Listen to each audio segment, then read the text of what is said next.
এরপরে প্রশ্ন হলো, এক ব্যক্তি তার স্ত্রীকে বলল তুমি তালাক, তোমার বাবা মা তালাক, তোমার 14 গোষ্ঠী তালাক, এই কথা 2 দিন বলল, এখন তার স্ত্রী তালাক হবে কিনা? যদি কেউ এরকম কথা বলে সে অত্যন্ত নিকৃষ্ট, নোংরা এবং জঘন্য কাজ করেছে। তালাক হওয়ার ক্ষেত্র হলো তার স্ত্রী, নিজের স্ত্রীকে কেউ তালাক দিতে পারে। এভাবে বাপ মা তুলে তাদেরকে তালাক দেওয়া, এটা অসভ্যতা, এটা অভদ্রতা, অসৌজন্যতা, এটা নোংরামো, এটা কোনো মুসলমানের ভাষা হতে পারে না। আপনার স্ত্রীর সাথে আপনার বনিবনা হচ্ছে না, তার বাপ মা আপনি কেন তুলবেন? তারা তো তালাকের পাত্র না। বিয়ে তো স্ত্রীকে করছেন, শ্বশুরে করেন না, তাহলে বাপের তালাক কেন দেন? যারা বিয়েই করেন না তারা তালাক কেমনে দিবেন? কিন্তু আমাদের দেশে এখনো অনেক মানুষ আছে তালাক দিতে গেলে 3 না, কয় 3000 তোমার 14 গোষ্ঠীর বাপ মারে তুলে। এই মানুষগুলো হলো এক কথায় ফাসেক, গুনাহগার, পাপিষ্ট, অপরাধী, খারাপ মানুষ। আল্লাহর কাছে এরা খুবই অপছন্দের মানুষ। রাগ আসলে মাথাটা ঠিক রাখেন, এত বেলাইন হয়ে যায় না যে কি বললেন, কারে বললেন সেটা খেয়াল করলেন না। মুসলমান কখনো গালিবাজ, অভিশাপকারী এবং এই যেনতেন ফালতু এবং নিচু কথা বলা মানুষ মুসলমান হতে পারে না। লাইসাল মুমিনু বিত্তাআনি ওয়ালাল লাআনি ওয়ালাল ফাহিশ ওয়ালাল বাযী, নবীজি সাল্লাল্লাহু আলাইহি ওয়াসাল্লাম বলেছেন। এজন্য নিচু কথা মুসলমান বলতে পারে না, এরকম বলা যাবে না। তালাকের বিষয়ে একটা কমন কথা বলে রাখি ভাইরা, যারা যুবক আছেন বিবাহ করবেন তাদের জন্য দরকার, যারা বিবাহিত আছেন তাদের জন্য দরকার। সেটা হলো, খবরদার, তালাক অত্যন্ত ডেঞ্জারাস একটি বিষয়। ইসলামে তালাকের চাইতে ভয়াবহ কোনো বিষয় আর খুঁজে পাওয়া কঠিন। এই অর্থে ভয়াবহ যে তালাক যদি আপনি দুষ্টমি করে হাসতে হাসতেও দেন, তালাক হয়ে যাবে। সালাসুন জিদ্দুহুন্না জিদ্দুন ওয়া হাজলুহুন্না জিদ্দুন, 3টা কাজ সিরিয়াসলি করলে যা হয়, হাসতে হাসতে মজা করে করলেও তা ঘটে যায়, ঠেকানো যায় না, পরে আফসোস করবেন কোনো কাজে আসবে। অনেকে আপনাদেরকে ফতোয়া দিবে যে রাগের মাথায় তালাক দিলে তালাক হয় না। এটা ভুল ফতোয়া। রাগের মাথায় তালাক দিলে তালাক হবে না মানে তালাককে মানুষ হাসতে হাসতে মহব্বত করতে করতে ভালোবাসার চোটে দেয়? তালাক তো দেয়ই তো রাগের মাথায়। হ্যাঁ, রাগ যদি এত বেশি হয় যেই রাগের কারণে কি বলছেন আপনার সেন্স নাই, অন্যরা বলছে যে তুমি এটা বলছো, আপনি কি বলছেন নিজেও জানেন না, তাহলে তো আপনি পাগলের মতো হয়ে গেছেন, সেন্স নাই, তাহলে ওইটা হবে না। কিন্তু আপনি জানেন কি বলছেন, কিন্তু রাগের চোটে বলছেন, তালাক হয়ে যাবে। এই জন্য যারা বিবাহিচ্ছুক অথবা বিবাহিত, আল্লাহর ওয়াস্তে স্ত্রীর সাথে ঝগড়া হয়, প্রয়োজনে একটা ধাক্কা দিলেন, প্রয়োজনে একটু শক্ত কথা বলেন, খবরদার তালাকের কথা মুখ দিয়ে বাহির করবেন না।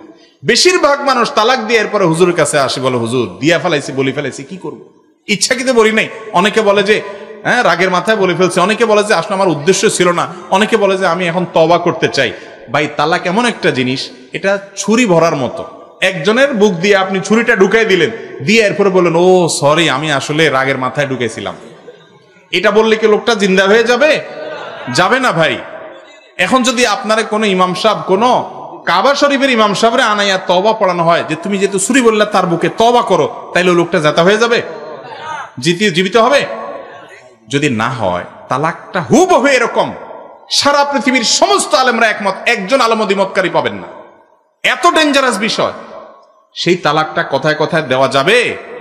খবরদার, রাগ উঠছে অন্য 1000 কথা বলেন, তালাকের কথা বলবেন না। বলে তালাক তাহলে কখন বলবো?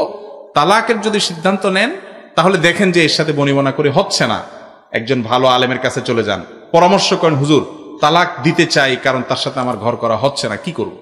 মুরব্বীদের সাথে পরামর্শ করেন, তারও আগে অনেকগুলো কাজ আছে, সেগুলো শেষ করেন, বুঝান, শাসন করেন, রাগ করে বাড়ির থেকে বাইরে চলে যান, বিছানা পৃথক করেন, 2 পক্ষের মুরব্বীদেরকে ডাকেন, কোনো কিছুতে হয় নাই, এরপরও তালাক দিতে হবে, ভালো কথা দেন। এখানে বোরে ডাইরেক্ট তালাক দিবেন না, একজন ভালো আলেমের কাছে যায় আগে পরামর্শ নেবেন, হুজুর কিভাবে তালাক দিলে আমার গুনাহ হবে না এবং আমার বিপদটাও দূর হবে, হুজুর পরামর্শ দিবে। এমন একটা পদ্ধতিতে তালাক দিবেন যেই তালাক দেওয়ার পরে আপনি 10 বছর পরেও যদি চান তাকে আবার ফেরত নিতে সেই সুযোগ থাকবে। এটা ভালো না খারাপ? বেশিরভাগ লোক তালাক দেওয়ার সময় তো মাজা গামছা বাঁধি 3টা না 3000টা দেয়, মেয়েরে দেয়, মহিলারা দেয়, মহিলার বাপমা 14 গোষ্ঠী তুলে দেয়, এ অসভ্য মার্কা তালাক দেয়। এরপরে দেখা যায় 2 বছর 4 বছর না যাইতে, অনেকে 2-4-6 মাস না যাইতে, অনেকে 2-10 বছর যাওয়ার পর আয়সা কান্নাকাটি করে, হুজুর এখন আসার কোনো রাস্তা আসেনি, তখন আসলে করে ফেলাইছিলাম, এখন বুঝতেছি এর চেয়ে ভালো কিছু আর নাই, আসলে যা হয়েছে হয়েছে, মিলেমিশে থাকাই ভালো। ওই মহিলাও কান্দে, স্বামীও কান্দে, কিন্তু এমন ভাবে তালাক দেয় যে আসার আর কোনো রাস্তা থাকে না। কোন হুজুরে তওবা পড়ালে কি তালাক উঠে যায়? তাহলে তালাক দেওয়ার আগে সাবধান থাকবো তো ইনশাআল্লাহ। একজন মেয়ে নিজের বাপের বাড়ি থেকে আপনার বাড়িতে আসছে, মানুষ তো, দোষ আছে, ত্রুটি আছে, ভুল আছে, ভ্রান্তি আছে, আপনি কথায় কথায় তালাকের কথা বলতেছেন, তালাকের কথা বলতেছেন। কিছু ছোট লোক বন্ধু আছে, ছোট লোক বন্ধু চিনেন? ছোট লোক বন্ধু হলো কিছু হইলে দোস্তরা বলে না তোর সাথে আর কোনো যোগাযোগ না, সব তোর সাথে কোনো কথা নাই, কাট্টি মাট্টি দিয়া 14 গোষ্ঠী শেষ। কথায় কথায় ভাই একটু সিরিয়াস কিছু হলে বলো, যখন তখন। তাও দোস্তির কাট্টিতে কিছু আসে যায় না, এটা তো তালাক না। কাট্টি দিলেন, আবার জোড়া দিলেন, কি আসে যায়? এর চাইতে বড় ছোট লোক হলো ওই পুরুষ যে পুরুষ কথায় কথায় স্ত্রীকে তালাক দেয়। একইভাবে ওই মহিলাও ছোট লোক যে মহিলা কথায় কথায় স্বামীকে হাইকোর্ট দেখায়। হাইকোর্ট দেখানো বুঝেন? কারে থাকো তোমার সংসার রাখো, আমি আমার বারবাদ গেলাম। এই দুইটার কোনোটাই ভালো। স্বামী স্ত্রী যত মিলেমিশে থাকে আল্লাহ তাআলা তাদেরকে তত পছন্দ করেন। একসাথে থাকতে গেলে দুইটা পাতিল বাড়ি খাবেই, অসুবিধা হবেই। উস্কানি না মানুষের অভাব নাই, বহুত লোক উস্কানি দিবে, বলবে আরে বাদ দে কত আছে। এরপরে যখন ফাঁসি যাবেন এদের কাউকে খুঁজে পাবেন না। এই জন্য মিলেমিশে থাকার চেষ্টা করতে হবে। আল্লাহ আমাদের তৌফিক দান করুন। যদি কেউ তার স্ত্রীকে তালাক দেয় একবার, এরপরে আবারও তালাক দেয়, প্রথমবার যদি এক তালাকের নিয়ত করে সে তালাক দেয়, পরে আবার যদি দিয়ে থাকে, তাহলে তার আরেকটা তালাক দেয়া পর্যন্ত সংসার করতে পারবে। কিন্তু এই ইন্ডিভিজুয়াল তালাকের মাসআলা এরকম সংক্ষিপ্ত প্রশ্ন উত্তরে জানবেন না। আমরা শুধু মূলনীতি বলার চেষ্টা করি এসব জায়গায়।